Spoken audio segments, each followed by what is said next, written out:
What's up, guys? It's your boy Ace from Madden.com, and today I'm going to show you guys two routes that need to be added to your offense immediately. And lucky for you, this can be added to any offense because these are stock hot routes, and they're actually really good. So I'm going to show you this tip out of Y Off Trips Pats.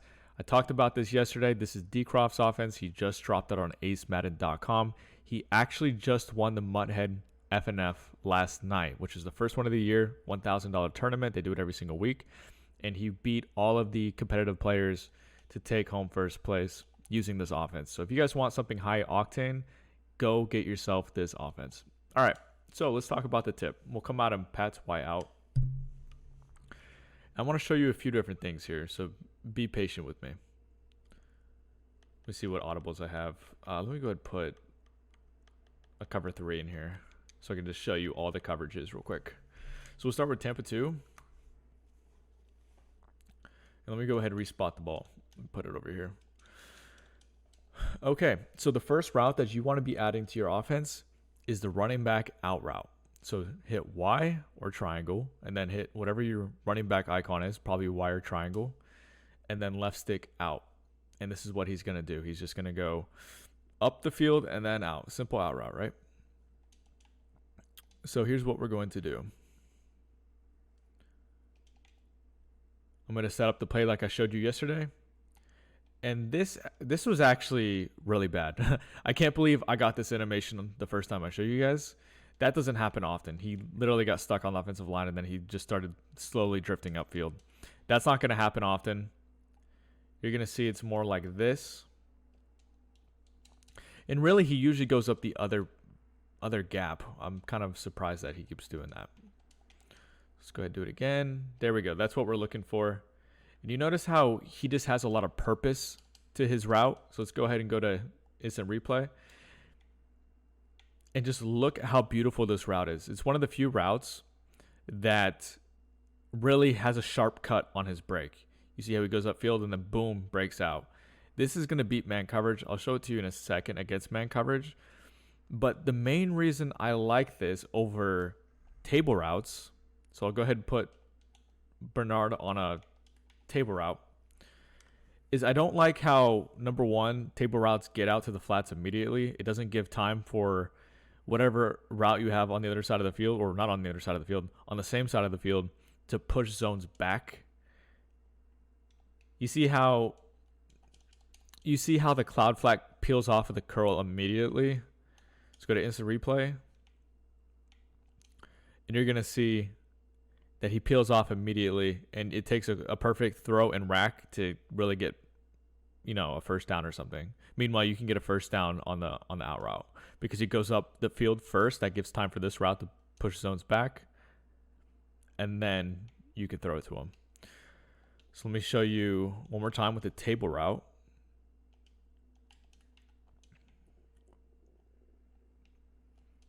And he also gets to the sideline too quickly. You can't really turn it upfield. So show you the out route now.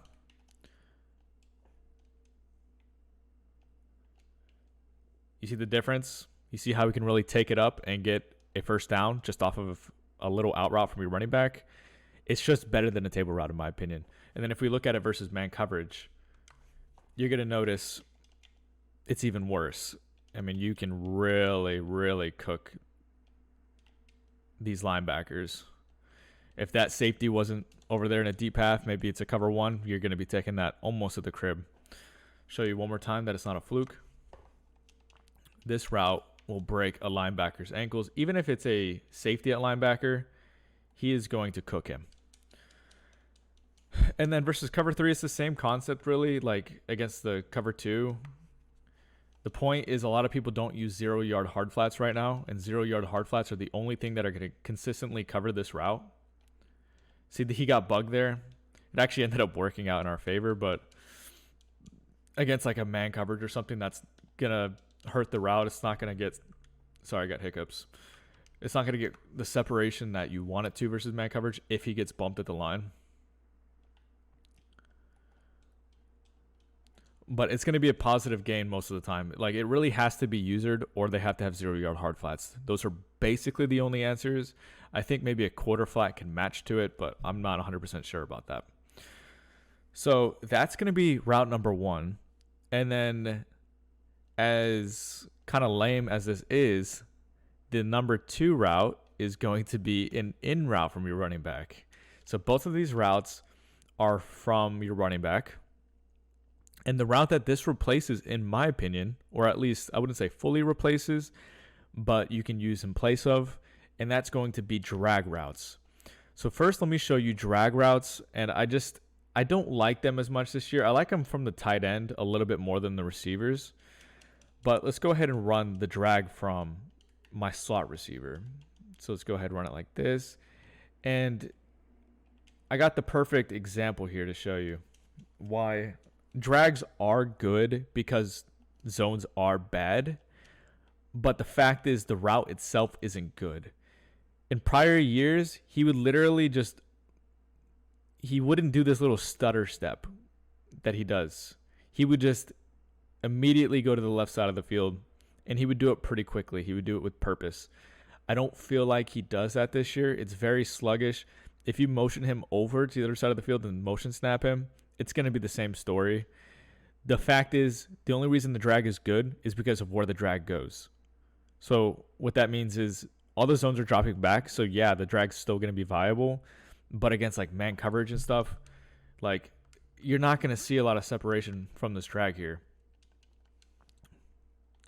You see how this drag, he has more speed, so he does outrun him, but you see how he was pretty covered. I just don't like that. I'd rather have something a little better and more consistent and really runs properly. And this was actually a bad example. Plus, it's a matchup. It's a mismatch because the running back's on a linebacker, and he can usually break his ankles. That was a pretty bad example. Usually he's going to cook him a little bit more than that. Let's go ahead and run it. Yeah, he's getting a pretty sluggish animation right now, but as you can see, he still cooks him, and he's going to cook him even if he's a safety. I think the number one thing that matters here, though, is speed, not route running. So I could actually, let me put Leonard Fournette in, because what you're going to see is with 3+3 speed, there's actually quite a bit of a difference. So we'll do, let's go ahead and go to our running back, put Fournette in, and then we'll go to Tampa 2. Actually, let me go ahead and go to cover 2 man. And same thing. Let's go ahead and run it again. And you're going to see it wasn't that much different in regards to his actual break. But you do, if anything, you prefer the speed advantage over the route running. So just wanted to point that out. But those are the 2 routes that you need to be adding to your offense. I'm going to show you versus, I'm going to come out in another formation. Like an A slot or something, just to show you it doesn't really matter what formation you come out in. These running back ins and outs are going to be 2 of the best routes for the entire year, and you need to be adding them to your offense regardless of whatever formation you're in. You can even use it in under center, which I might, let me go ahead and do that instead, because it's something that we need to have a look at. So let's go ahead and run the running back out route. I probably could have thrown the corner route to the tight end there, but as you can see, the running back got out of the field, out of the backfield properly. Let's go ahead and respot the ball here. He got out, had a really nice break.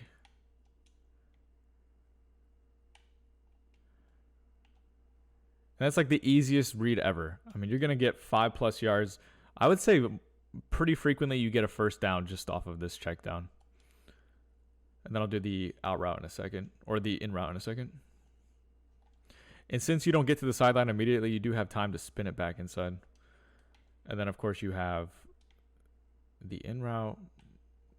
Everything's getting pushed back from the verticals on the trip side, and you can throw it just like that. So I know this tip wasn't anything flashy, but I just really needed to point out that these routes are viable this year. I would not say that they were super common in years past. People really kind of preferred things like table routes and ghost routes and stuff. But I really think that these 2 routes are really good along with a halfback angle route. I feel like those are the routes that can really attack any coverage, and you can find success using them. So those are 2 hot routes you need to be adding immediately. If you guys have any questions or any requests, let me know in the comment section. I'm always down to help you guys out with whatever you need help with. I know a lot of people are struggling with defense. Trust me, I have something on the way to help you guys on defense more specifically than what I did the other day. So anything though, request it, comment section, drop a like if you enjoyed the video, subscribe for daily Madden 22 content, and I will see you guys later.